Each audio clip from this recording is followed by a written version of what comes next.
on Gangnam Style. It worked out awful. It looks good. I think it looks good. We're doing some Gangnam Style here for anyone who... It looked good for the audio. The audio podcast, that looked good. Yeah, it did not work out very well at all. I did a bad start. I apologize, guys. We're doing some Gangnam Style here. It's a dance. It's a video. Over the NFL. It took over the NFL this weekend. I watched 100 touchdowns, and all of them had that dance. Yeah, it was... Actually, I watched a couple sacks that had that dance. It was all over. It was pretty much... I think they put in a league rule that if you do anything, you have to do the Gangnam Dance. Yeah, and there's no delay of game called, no matter how long you dance, if it's the Gangnam Dance. That's it. That's it. They're just playing over the loudspeaker at all times. No.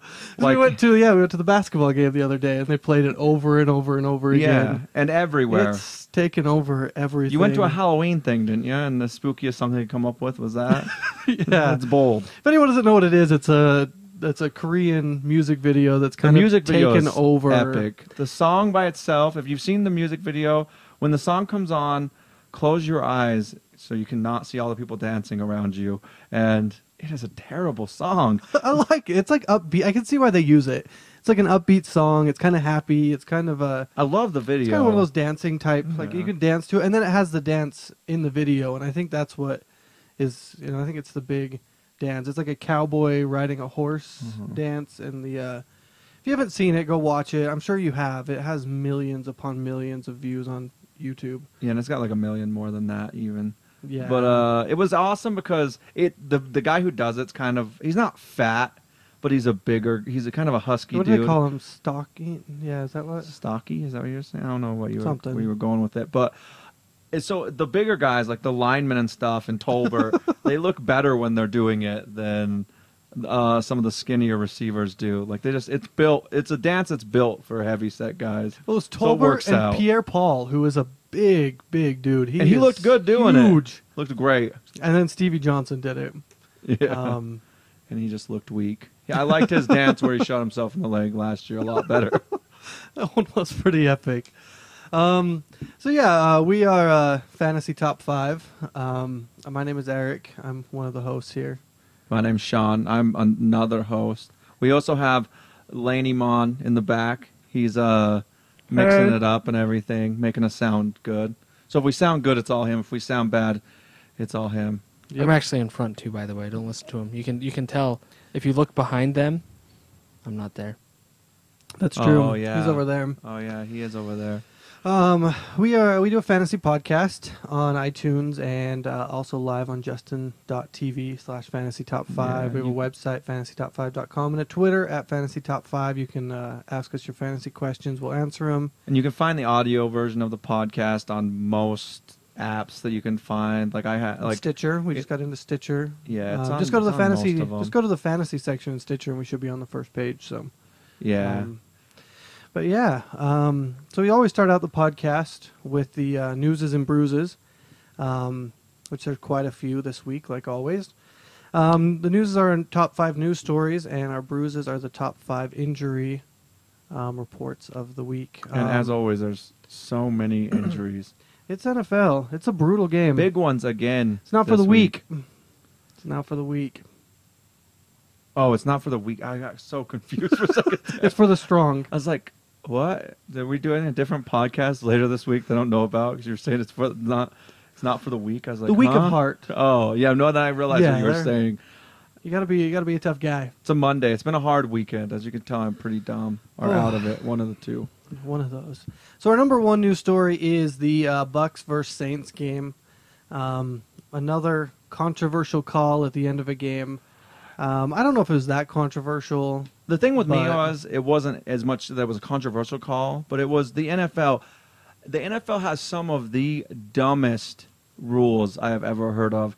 Like, I understand the rules, and I was fine with it, and I told you this yesterday because we were watching it together. And the NFL Network has Red Zone. We were watching Red Zone, and the Red Zone guy's actually pretty cool. And he got bored because there was only the 2 games at the end, so he looked into the rule and then kind of explained it to us. And so what happened is the Bucs receiver Mike Williams ran out of bounds. He got pushed. He got pushed out of bounds, and then came back in and he caught a touchdown pass that would have tied the game. Well, not tied the game, put them down 1, assuming they get the extra point. It ties it, and they go into overtime. And I knew the rule was that you can't run off the field out of bounds and then come back in. But I was like, that is such bullshit if he can't, because he was pushed out of bounds. Yeah. And then I was fine with that. I was like, that's the rule. I think they should change it and make some kind of thing there that says if you are pushed out of bounds, you can come back in. Turns out you can come back in if you're pushed out of bounds, and you can catch the pass, but you can't do that if your quarterback is out of the pocket. And it blows my mind. It's like if your quarterback takes 3 steps this way or 3 steps this way, how does that change what's going on at the receiver My favorite position? thing is when they're like, the defensive player, if he knew that, he was really good. It's like, no one knew that. And yeah, No one in the world knew that. yeah, and that's just Not even soft. the refs knew that. They just called it and were like, yeah, that's probably good. We should end And this. that's the thing is, I actually like the Saints probably more than the Bucks. I actually really like the Bucks this year too, but I'm more of a fan when it comes to not like the main teams I like. I'm a fan of awesome games, and that would have been a lot better of a game if it would have went in overtime there. Yeah.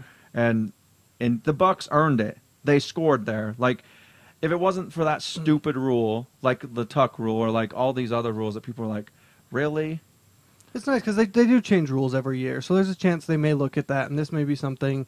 Plays, they change rules all the time due to one single play, and this is one of those that maybe could change the rule. Where I would like something along the lines of if you're pushed out of bounds, and you get both feet established, you can catch the ball. If you step out of bounds without being touched, you can't. I would like And that's something the like thing that is, I because think if you that's- run out of bounds, that kind of That's my issue with it, though. Is I think that's basically what the rule is now. It's just the quarterback thing that they throw in there at the end, and that's the NFL's thing. They're like, we're going to throw in this weird little thing at the end that doesn't Yeah. make sense to anyone, because that seems like it's what the rule is, as long as your quarterback hasn't got the ball yet.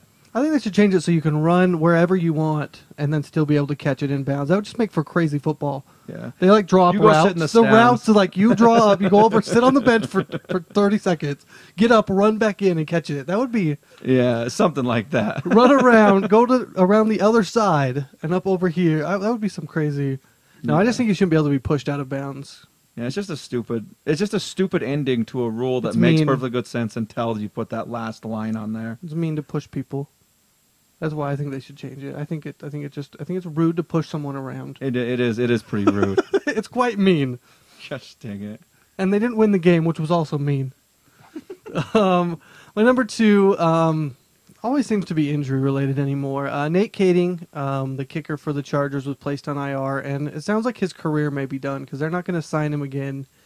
And they're talking about how he may not get signed after this because he's just been injured so much. He's pretty good when he's out there, but he gets injured a lot. And then also Fred He's Davis. a kicker. How do you get injured all the time when you're a kicker? That's so weird to me.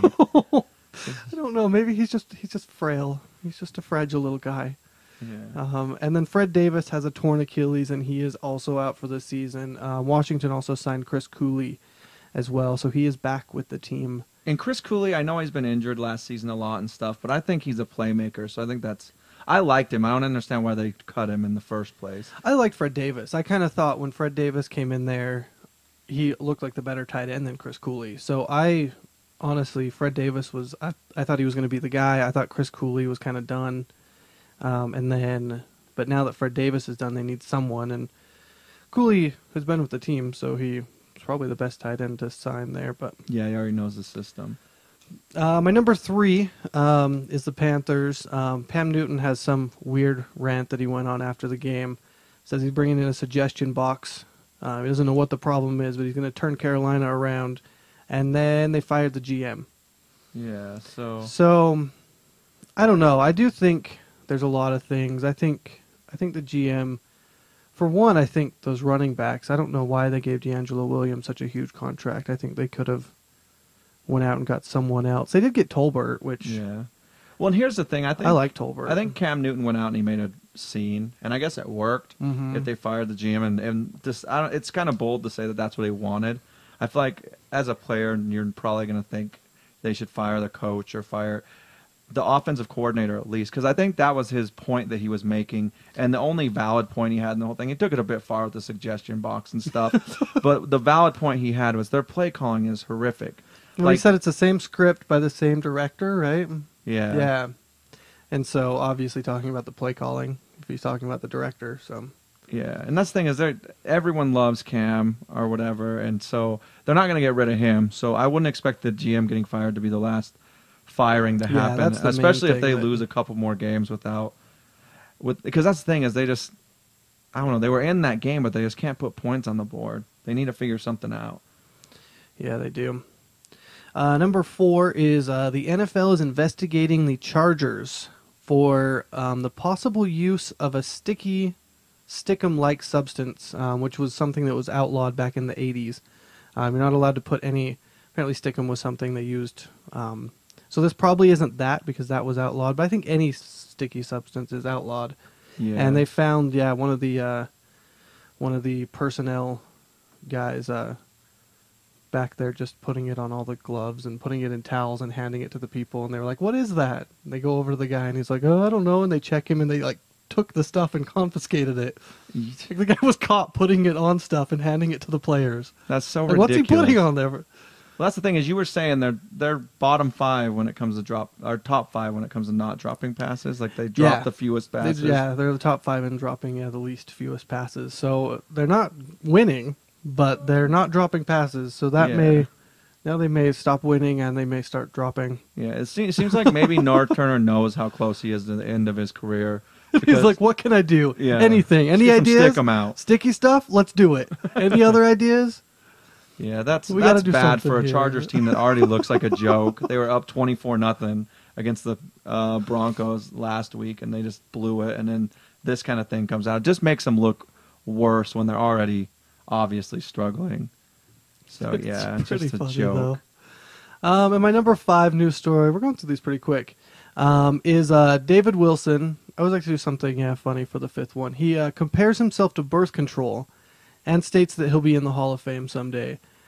His exact quote was, "I'm like birth control. You have to believe in me. Like birth control, 99.9% of the time, I'm going to come through for you."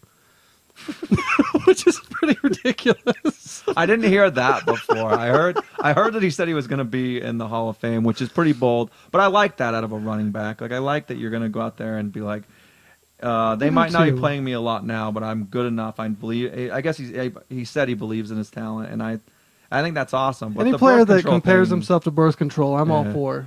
So Yeah. more players should go out there and start doing that. He says, "I'll be in the Hall of Fame. I know myself, and I know when I have guys around me that feel the same way. I've got my opportunity. The sky is the limit." So, and the birth control thing is pretty funny.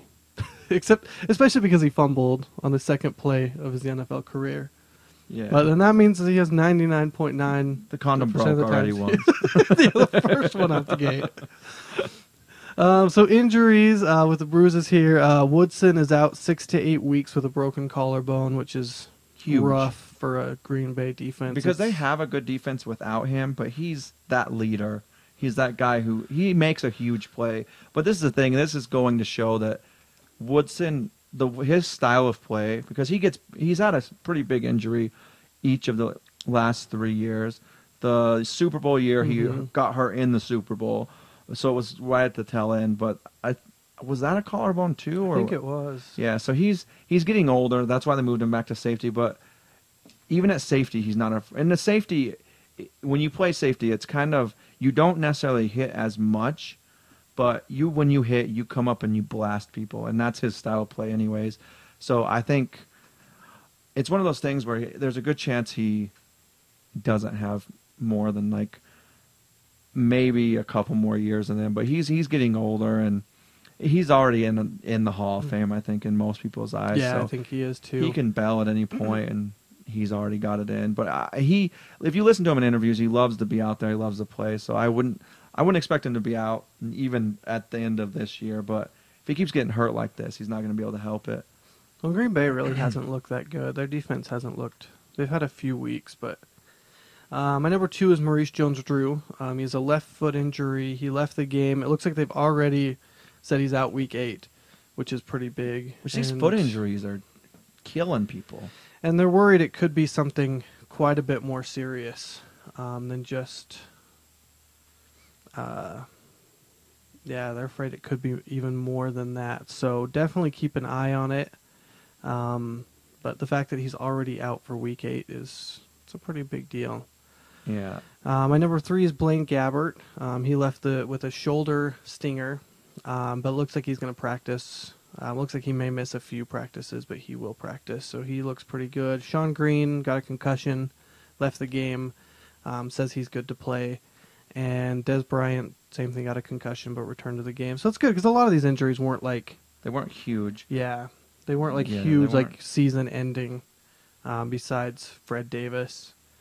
Yeah, a lot better than last week. Last week there were so many season-ending injuries. Yeah, just huge, crazy ones. So I guess crazy. All right, and now we're going to move over to the top 5 surprises and disappointments of Week 7. The number 1 surprise of the week is VJack, Vincent Jackson, who had another great game against the Saints this week.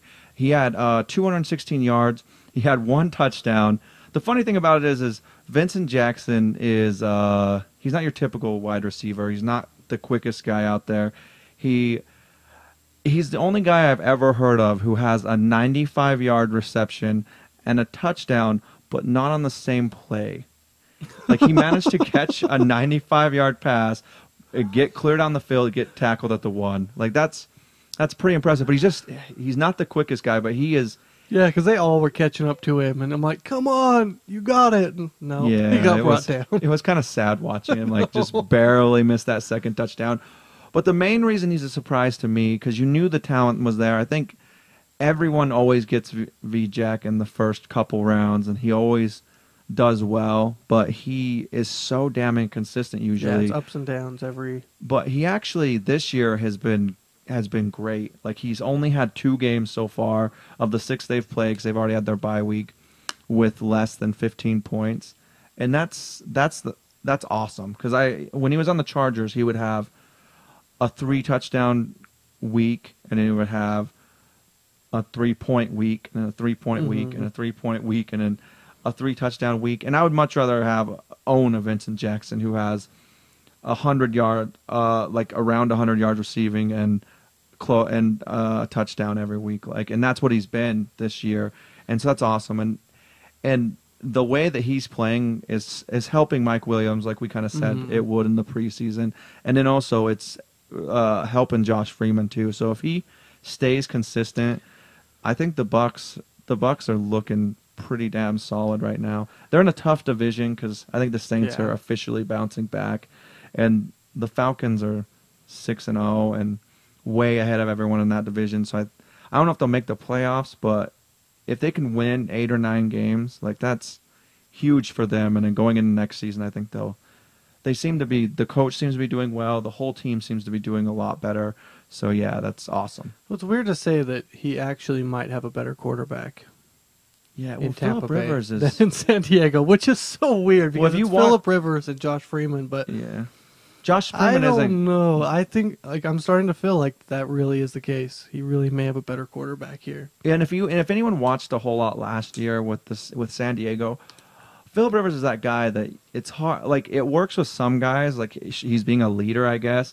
But when you're yelling at your receivers after every time you throw a bullshit pick and blaming it on them, that's not the guy that everyone's gonna want to follow. Like, some people will buy in on it, but I remember last year, every time something would happen, it would always be him yelling at the receiver. It's never his fault.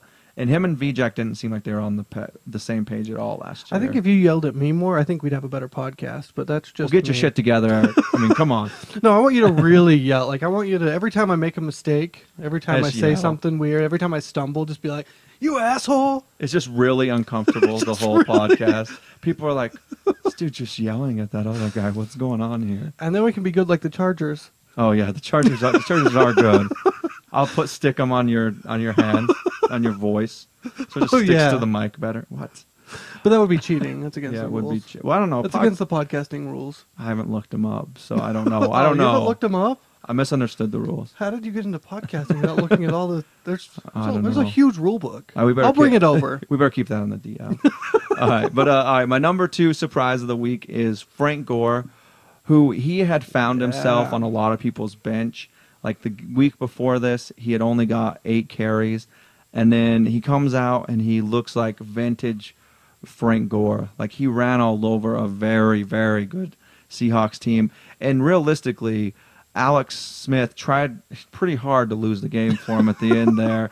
And Frank Gore came out and he's like, all right, I'm not going to let you do this. So he ran for 131 yards, and then That he was also crazy. caught a couple passes for 51 yards receiving.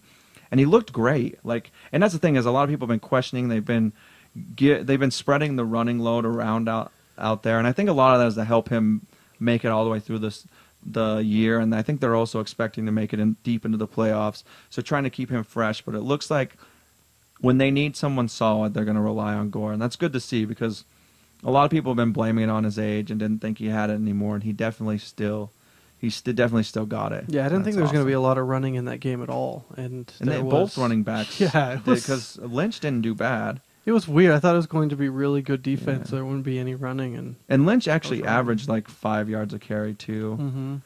But that wasn't as much of a surprise, I guess. Like Lynch did well against him last year. Like he's an animal out there. That's true. All right, and my third surprise of the week is someone I'm actually super excited on, and that's Brandon Whedon. He's looked good again this Yeah. Sunday against the Colts. And the Colts don't I have a was happy. particularly great defense, but they do have a defense, and they have stopped people before. But he came out and he threw for 264 yards, a couple touchdowns, had no interceptions, and he's doing really well. And he's had he's had more than 10 points in all of the fantasy games except one, and he's still out there in almost 80% of leagues. And if you look at like Romo, if you look at like Phillip Rivers, if you look at a few of these guys Cam Newton, like all those guys have the potential to score 30-point games, but none of them have been even close to consistent. So yeah, and Whedon has. yeah, so if you can get a Whedon to play your bye, or maybe if your quarterback you have now is playing a really tough matchup, or like say you have one of those guys I named, or like a Stafford that all have underperformed, and it's hard to say when they're going to bounce back. Whedon has looked great, and they just seem to be getting better. So Yeah, I used him that's this awesome. week, and I was very, very happy. I think it's just all the experience. He has like 100 years experience, so it's like it's hard not to come out. He's not even really a rookie in my mind. He's 129. I mean, how do you? Yeah, how do it's you even insane. consider yourself a rookie? And with that's the that? thing is, he did this without T. Rich. T. Rich did nothing in this game. Yeah, that was. And it he's looks gotta like come he's back a from lot that more injury. injured than he was saying. So Whedon has done it. He's done it against good defenses. He's done it against Without a bad run defenses. game. Yeah, so I'm excited about him. All right, and then number 4 is a guy who looks like he may actually officially bounce back, and that's Chris Johnson. I don't believe it. He had a great I'm game gonna go down against the fighting Bills. on this one. Yeah, and that's the thing is I still wouldn't make a move to get him.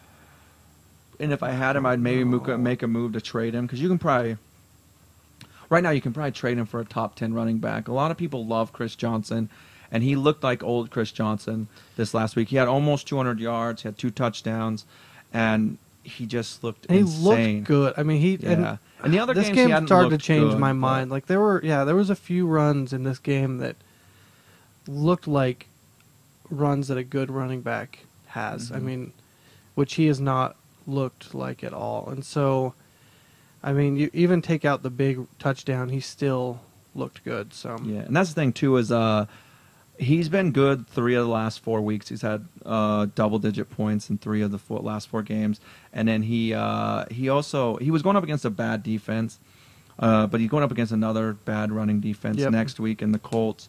So he's decent for a little while now, and so he's one of those guys that if you kept him, if you held on to him, that's awesome. And it seems like he doesn't get injured a whole lot, so he's a good guy to keep.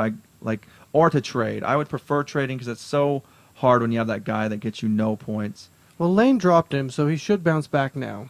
I think that's the only reason he was doing so bad is because Lane had it. But then as soon as Lane dropped him, then now he's going to go off and have huge games. So Yeah, and he's on his way to doing it. you can thank Lane for that. Yeah, and then all right, my number 5 surprise of the week is another running back, and this running back is actually a guy I didn't expect to do anything because he has been around for a while and he's never been super impressive to me. But it's Yeah. Lerod Stevens-Howling, who had 4 catches for 45 yards and 104 yards rushing and a touchdown.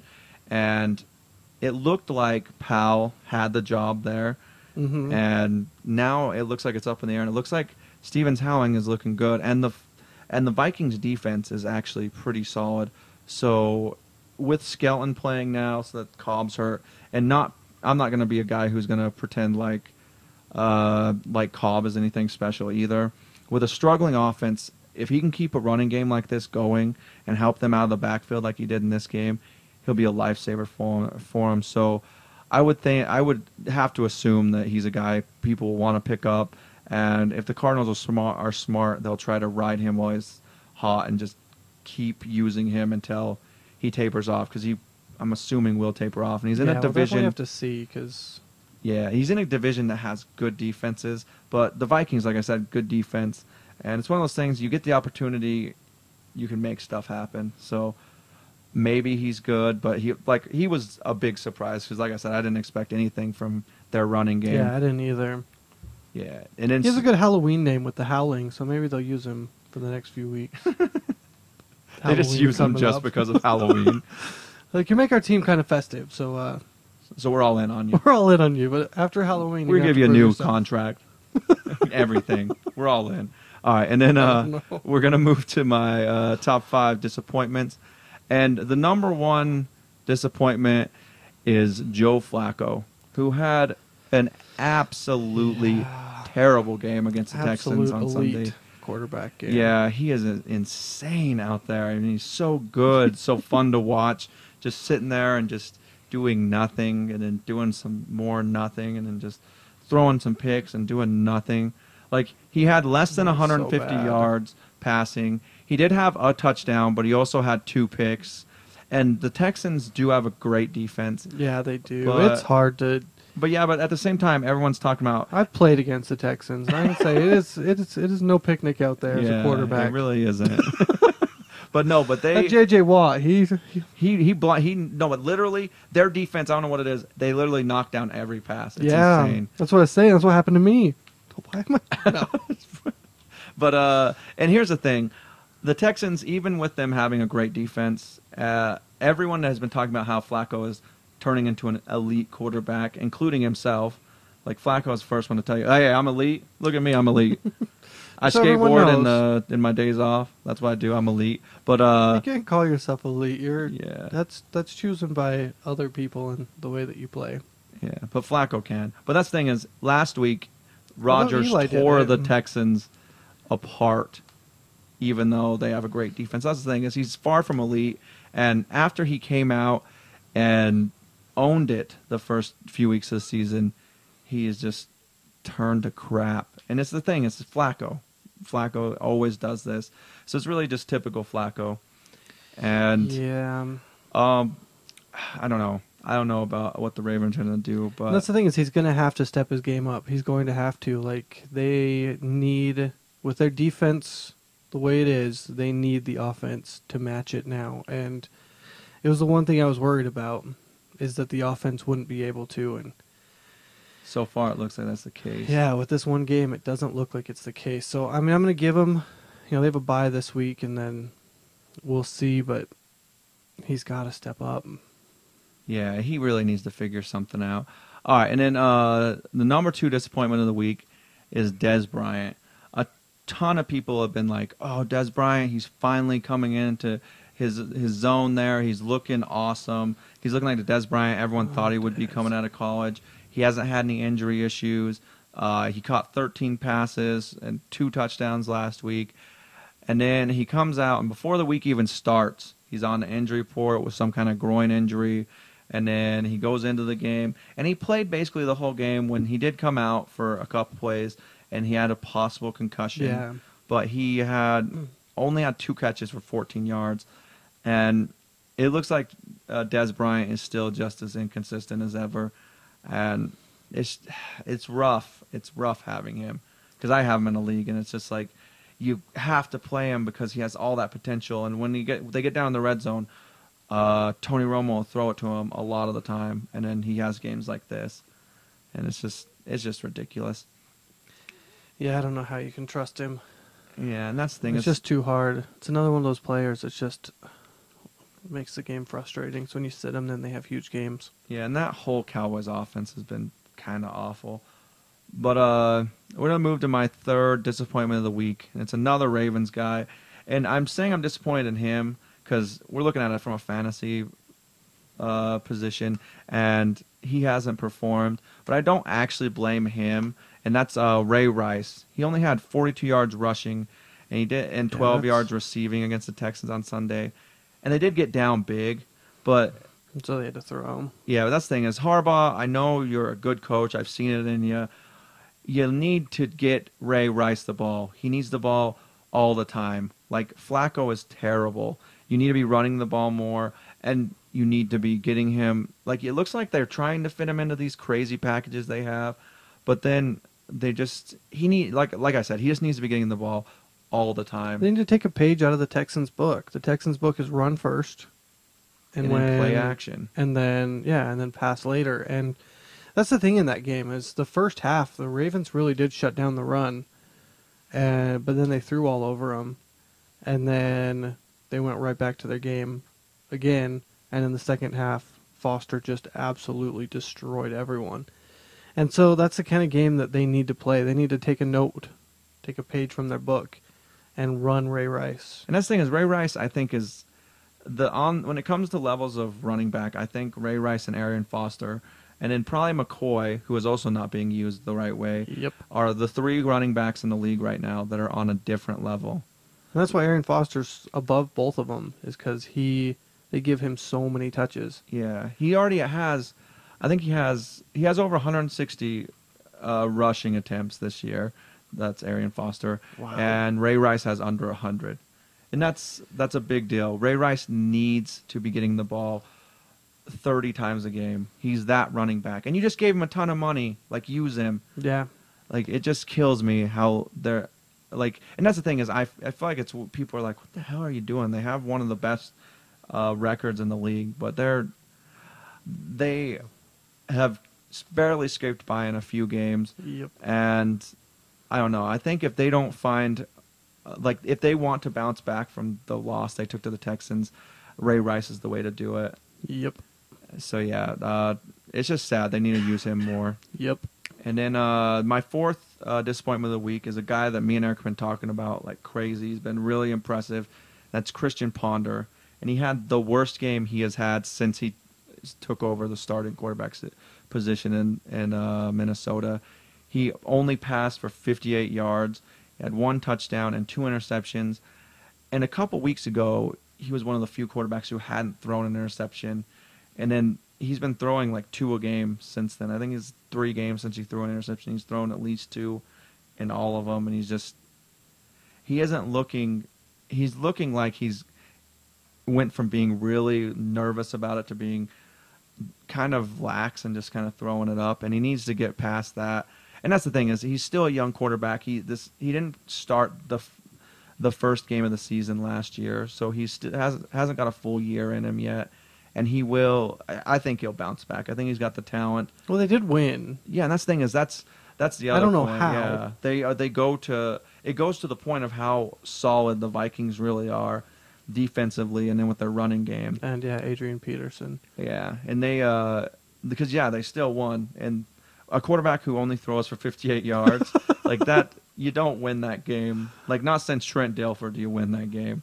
So Yeah, that is absolutely crazy. Unless you have a defense and special teams, which Harvin is. that's the thing is I had the Vikings in both leagues. They got like 16 points. Like they're Yeah. and they're still up there. They're like one of the top 5 defenses. They're just owning. And it. that's we'll talk about that a little bit later. It's just these defenses that are coming out and playing really well and making these defenses that have been the elite defenses for the last few years look like you shouldn't even own them.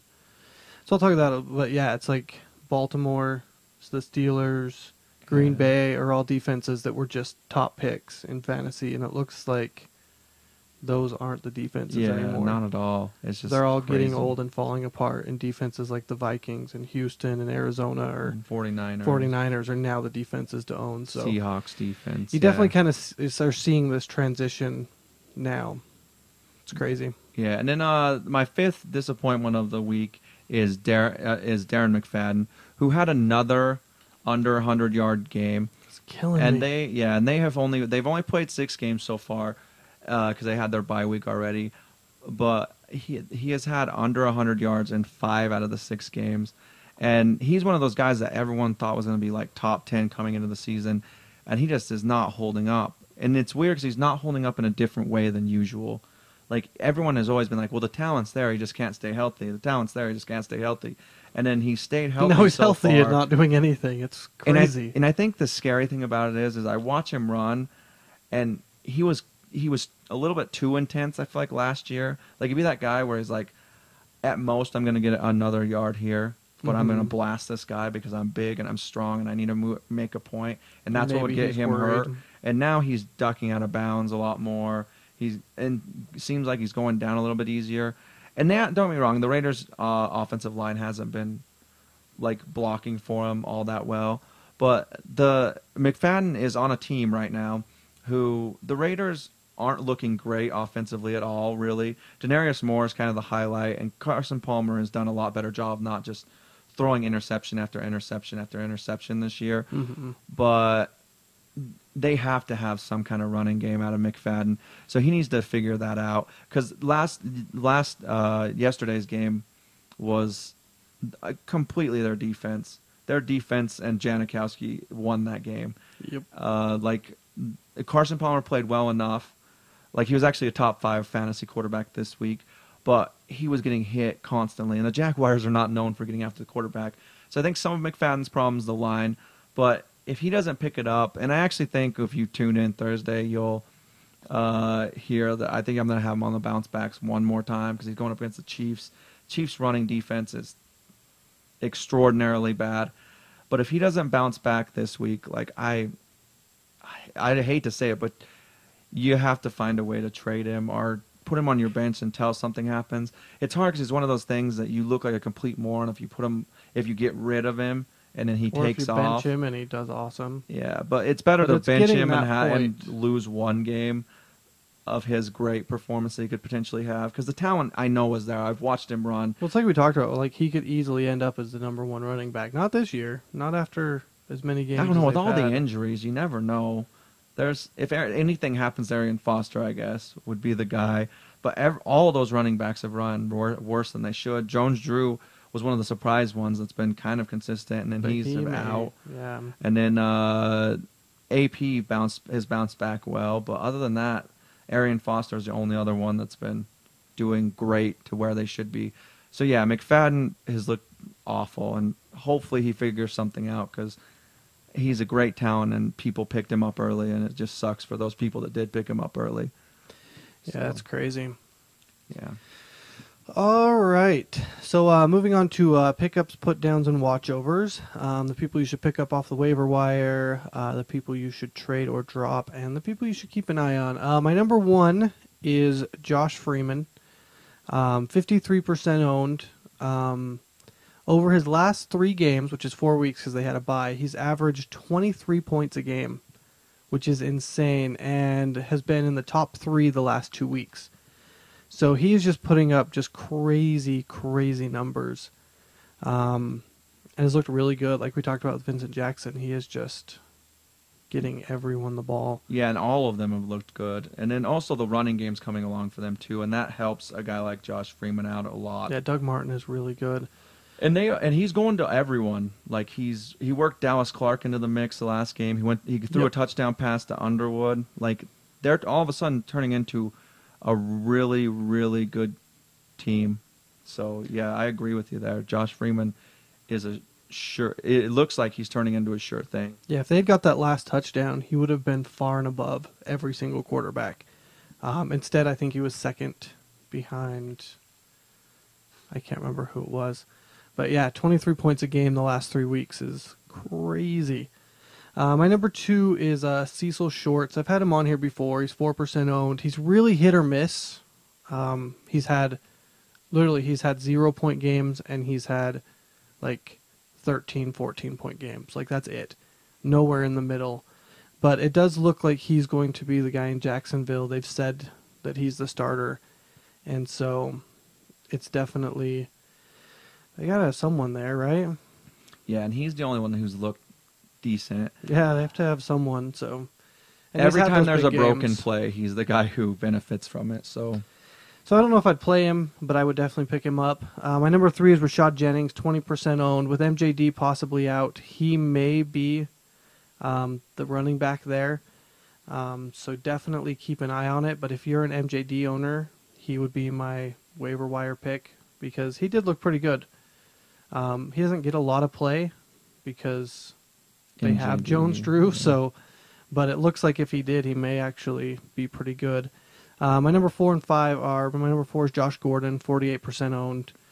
And I actually think people missed a window last week. Like, we've been talking about him, but if you would have picked him up last week, like, because Eric was, like, he's less than 50% owned right now, but he's 48, I guess, like, which is close. And I think everyone will be trying to pick him up with how bad some of these receivers have played. And who knows when some of them are coming back and stuff. So I think, yeah, last week you could have got him with no trouble. I think this week you might have to use a waiver on him. So yeah, and I do put some people, like I had Josh Gordon and Brandon Whedon, who's my number 5, on last week. And if they're still a low enough percentage and they have another good game, I don't feel bad about using them again. If their percentage goes up to 70, 80% at that point, I kind of don't really. Or if they have an awful game, then we completely forget about that. well, yeah. Well, these are all potential guys. Like, it's not like Ed saying, "Oh, I picked him up and dropped Calvin Johnson for him." Like, he's just saying this guy obviously has some potential. And Josh Gordon's the main one that I think has he been on three weeks in a row because he keeps looking like he's okay, and he got 10 targets this game. So. Yeah, I've had him on here a lot. But yeah, he looks like he's not going to just be the big play guy, and he almost had a second touchdown, which he lost the ball in the sun, and those mistakes are going to leave. I think. Like, I really think Josh Gordon and Whedon is going to be one of those connections that's going to keep going, and then that division is turning into a train wreck kind of too. So they could maybe pull a miracle out, and with the offense they're finding, be able to make it to a wild card. So I don't think anyone's out in that division. Yeah, it's kind of crazy. And that by itself is awesome for the Browns because no one would have ever said that I know. in the last 26 and a half years. And then they have a running back that looks really good too if he can stay healthy. So, Brandon Whedon is 16% owned, which is so low. And he really looks to be one of the only quarterbacks you can trust outside of the elite quarterbacks, like you said. And then with Ponder not having a good game, I thought he would be the other guy. Freeman, maybe. He's averaging crazy numbers the last few weeks. My put downs, my number 1 is Brandon Lloyd. He's 96% owned. He just does not look like he fits in there at all. I don't know what it is. I mean, I honestly thought that McDaniels would be, telling Brady to throw him the ball, and he is, but he's dropping passes. He's not making the open. spectacular catches, which has always kind of been his thing. Yeah. And he missed a couple last week that would have been really difficult catches, but he's dropping them. yeah, I think a decent amount of it too is Brady is a check down guy. He has been for a while now, and that line is not giving him a ton of time. So I think he's throwing the ball up occasionally to Lloyd, but he's just not able to do anything with it because he's for whatever reason he isn't making the spectacular catches, which is very un-Brandon Lloyd. Yeah, it's frustrating. He looked great in St. Louis. I mean, he looked absolutely incredible. Maybe he should find himself back there. I'm just saying. That'd be nice. They are playing this week, Yeah. so he'll find. Where are they playing? Are they playing in St. Louis? I don't remember. I don't remember either. My number 2 is Jermichael Finley, 88% owned. He is only averaging 4 points a game. Yeah, and there is so many tight ends that are doing better than him ridiculous. out there. Like, don't stick on the Finley. I keep He is the putting him in fifth here. option. Like, you have to get rid of him. I need to stop putting. I mean, Finley. I feel like I put him in every week. He's still but, 88% owned. You have to keep pushing it. People are not learning. and 4 points a game is just brutal. Tight ends in general have been quite brutal this year. My number 3 is Dennis Pitta, 51% owned. This one's pretty low, but he just does not look good anymore. So Especially with the way that the Ravens have looked. My number 4 is Fred Davis. He's on IR, so you can go ahead and drop him.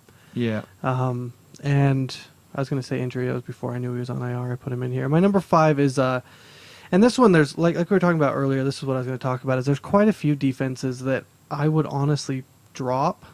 I'll kind of keep putting them in here. But Green Bay is the one I put in this week. They're 90% owned. They're only averaging 7 points a week. And the last 4 weeks, they've only averaged 4. And they are number 19 in average fantasy points. So there are 18 teams ahead of them that are averaging more fantasy points. Yeah, a lot of teams are being being overlooked. So. New England is doing a lot better this year defensively. The Cardinals, the Rams, the 49ers. The 49ers actually picked up the Seahawks. The Vikings. There's a lot of these teams that are doing really, really, really well, and people are just sticking to these teams that they know.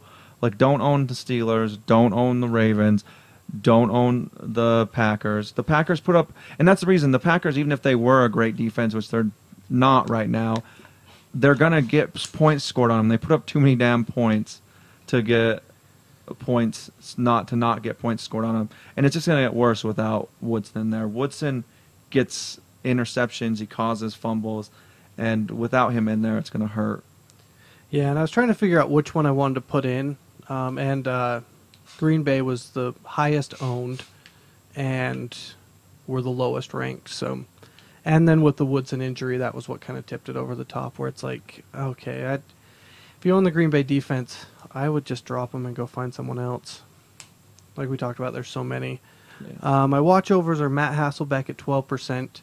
Locker might be back, but Hasselbeck's been playing so good. I don't even know if Locker's going to get the starting nod. And also, Locker is injury prone as hell, so maybe have both of them. Because, Hasselbeck has looked solid. Yeah, he really has. So if you need someone and Whedon's gone and Freeman's gone, Hasselbeck's pretty safe. Even if he doesn't put up huge points, he's a pretty safe play. My number 2 is Dallas Clark, 9% owned, like we talked about. If Josh Freeman's playing this good, Dallas Clark should have really good games. My number 3 is Jamie Harper at 0% owned. With Javon Ringer out in Tennessee, it looks like he's going to be the backup to Chris Johnson. And not only that, but he's also going to be the goal line back as well. So you can never go wrong with a goal line back usually. And up until this season, they had just been letting CJ2K get the goal line runs, and they're not, because he could have had 2 more touchdowns last week if they wouldn't have given it to Harper. So he's solid there. And Ringer's out the whole season, which he is normally the backup. So that's always kind of nice when you have that third string that comes in and starts playing, because usually you kind of know what you're getting out of the second string. Yeah. The third string is kind of an up in the air type thing, so it's kind of one of those that you can kind of. It's kind of like the Colts thing with Ballard, where it's like, oh, this is a guy out of nowhere, and so it's like Dwyer yesterday from the Steelers. The second coming of Jerome Bettis was literally there. Like, he looks exactly like him. It was insane. Yeah, and I should have put him in here as well. There were a lot. They have 2 guys that they're hoping come back in front of him, though. So that was this is better. That's what ultimately made my mind up, is that Redmond or Mendenhall could be back this week. So I don't know. If they're not, then I would definitely look at Dwyer. But yeah. My number 4 is Donald Jones, 6% owned. Had a good game. I don't know if I'd pick him up quite yet, but they do need another wide receiver in Buffalo. And he did look pretty good. And my number 5 is a kicker. It's Kai Forbath, 1% owned. He's the guy that replaced Cundiff. I didn't even know his name, but he is averaging the second most fantasy points this year behind Jason Hanson. It's only been a few weeks, but you never know. He may just come in but yeah, double digits almost every game. So, and it might be every game that he's played. I think he's got double digits. He's averaging like 11. I think Jason Hanson is like 13 or 14. But if you need a kicker, he may be one to pick up. Yeah, which is awesome. All right, and then we're just going to kind of move through the top 5 in each position really quick. Quarterbacks, number 1, Drew Brees had 30 points. Number 2 was Josh Freeman, who had 29 points. That's what it was. It was Drew Brees that was above him. Yep. And it was just barely, too. Yeah, it was barely. And then Aaron Rodgers is third with 25 points. Robert Griffin III was fourth with 25 points. And then Carson Palmer was fifth with 21 points. And that's another guy that I don't think a lot of people have faith in. And I'm a Raiders fan. I keep not picking him up. I don't know why. I just am afraid it will jinx the team or something. So, but that's another guy you could pick up for the bye weeks because they've already had their bye. And with McFadden playing as bad as he has, they're passing a lot. Yeah, they are. All right, and then in running backs, the number one running back was Chris Johnson, who had 31 points. The number two running back was Arian Foster, who had 22 points. Number three was Adrian Peterson, who had 21 points. And then number four, Lerod Stevens-Howling, who we talked about earlier, had 20 points. And then Frank Gore and Doug Martin tied for number five with 18 points. And, yeah, that's kind of a different list of running backs other than Arian Foster and AP. And AP hasn't even been top five, really. He's been doing well, but this is the first week he's been he's gotten a touchdown in like 4. So. And Stephen Howling was another one I had in here that I actually ended up taking out. But well, I think if people are going to own him, they kind of already did. Like I don't know. But I don't know if I exactly trust him yet. Yeah. But there were quite a few pickups. Not as many put downs as I wanted, but there were a lot of people that I could have put in that list. So yeah. And then wide receivers, Vincent Jackson was number one with 27 points. Randall Cobb was number two with 22 points. Victor Cruz was number 3 with 19 points. Jordy Nelson was number 4 with 18 points. And Santana Moss kind of out of nowhere, but I think this is one of the ones that everyone had been talking about. Like Santana Moss is a good receiver still. Yeah, it's just kind of a matchup thing. But he had 17 points. Which was another one I thought about putting in here, but that was another one that I didn't look up how percentage owned he was, but he's one of those that most people I think own. Yeah, and he's also There one were of a those. lot. He's one of those guys too that if Garcon ever comes back, it really, really hurts him. Mm-hmm. So it's hard to say with him. But the tight ends, like we talked about on Thursday, Gronk number 1. Patriots win. Gronk gets 2 touchdowns. Kind of goes hand in hand. He got a lot of touchdowns. Yeah, and he had 19 points. And in same game, different team, Dustin Keller had 15 points. And if you do not own a good tight end, pick up Dustin Keller. He is the number 1 receiver there right now, I believe. I know Sanchez has faith in him, and he has the talent to be good, so I would pick him up. And in number 3, another guy that people are overlooking, Heath Miller, who had 13 points. So good. And another solid game. And in number 4, the Texans' number 1 receiver, Owen Daniels, had 11 points. And then Dallas Clark had 11 points. Yeah, and tight ends has been such a weird position. Tight ends is all over the place. But these this year. 5, I feel confident that most of these 5 will end up having good games. Dallas most of the Clark time. needs to have another couple. He's been bad. Yeah, he's this in my season watchovers. Besides this one game. But Owen Daniels has looked really good. Yeah, Heath Owen Miller's Daniels looked really good, and Gronk. Gronk's wrong. And then, all right, kickers. The number 1 kicker was Nick Folk, 18 points. Number 2 was Janikowski with 15 points. Number 3 was Scobie with 15 points. And number 4 was Mason Crosby with 14 points.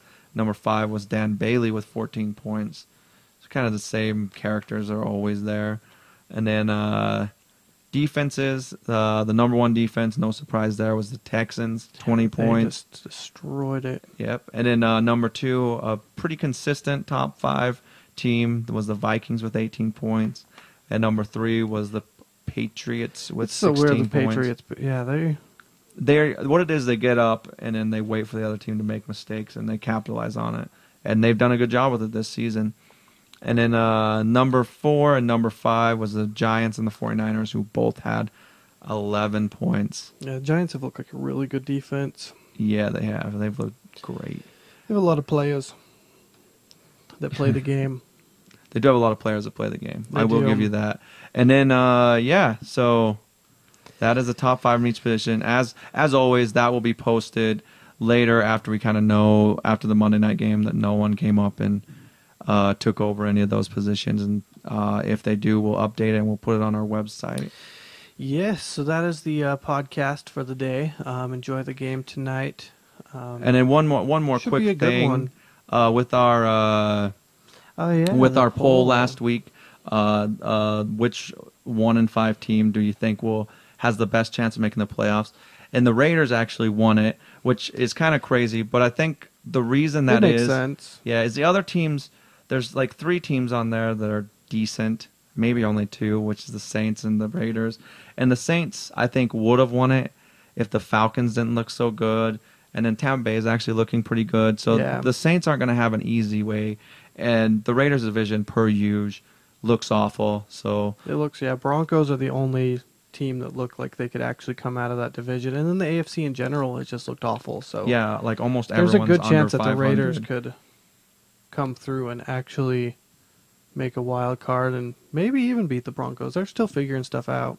Yep, and then the poll question for this coming week is are the Ravens done? And I know that's bold. We kind of talked about it. They're 5-2, which seems really great, but I think it's one of those. They have a record that has been helped by other teams a lot. And don't be wrong, they did look good, but they've had a lot of key injuries. And there's 4 answers you can put on that. You can put yes, no, how dare you, or you can also put typical Ravens. So, which is true. They do lose some crazy games and in this thing awful fashion. They did it last year too, and then still made it. So it could just be that they had an awful game, and I honestly would not be surprised to have them come out after the bye and just, who is it? I just looked up who they play. It's the Browns.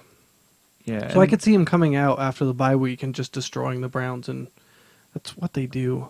Yeah, and that's the thing is they have good coaching for the most part, especially defensively. So I think they'll bounce back, but I just don't know if they can handle all the injuries they've had. And Nata looks like he's having a hard time staying healthy too. So yeah. Go, and I'm sure you all have an opinion on that. So go on to our website and vote on it, and then we will give you the results next Monday.